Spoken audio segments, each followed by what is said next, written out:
Gwachekumidde Projan Media TV okola omulimu gwa ttendo gwa sharinga, likinga, commentinga na subscribinga ku Projan Media TV okola omulimu gwa ttendo nnyo era nga nkwagala nnyo nansamba hajara nkulaba gyoli bamuyita Helen Musawo First Lady na okola omulimu gwa ttendo, Nina Kachi okola omulimu gwa ttendo, Nico Angel, Farida nakandi sobola kwerabira okola omulimu gwa ttendo nnyo kusubscribinga okusharinga content wa Projan Media TV.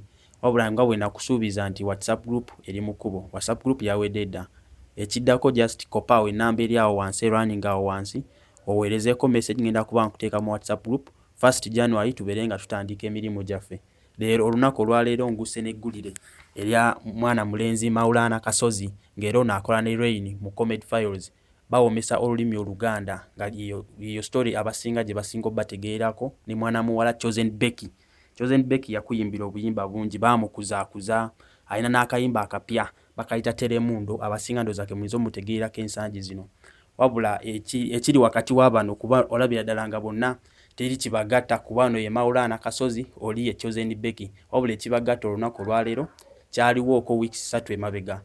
Ono Maulana we bamubuuzako ku nsonga ze eziri wakati we ne Chosen Becky n'avaayo n'agamba akaseera kalituuka ndibabuulira ekigenda maaso wakati wange ne Chosen Becky. Wabula teyakoma okwo yayogera nti ensonga zimu ya complaining ensonga ze zimu zinobesiza ne mukazi we.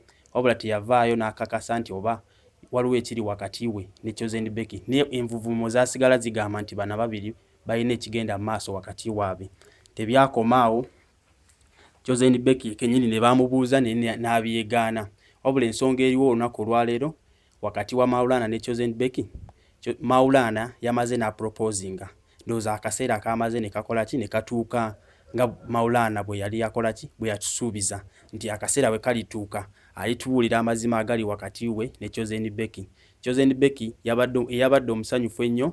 Maulana yafukamidde wansi ku mavivi ga abiri nga omulamuzi aliwo nga mubutero balaba batambula ababiri nga Rain yaliwo ngo omujulizi nga Chosen Becky afuna empeto okuva wa Maulana. Maulana yakutte empeta nga yavudde ku lugalo lwa Rain n'agimunaanika mu ssanyu eringi ng'era ssaawa zino wenjogerera bana ababiri ndooza bamaze ne bakakasa abantu ekiri wakati waabwe. Gwe bulijjo abadde adawutinga ndooza amazima leero gategedde mu bifaananyi nga obiraba awo bye byabaddeyo obalabanga basanyufu nnyo kiba kiraga nti bulijjo kye baali batukweka oba bulijjo kye beegaana kimaze ne kirabika.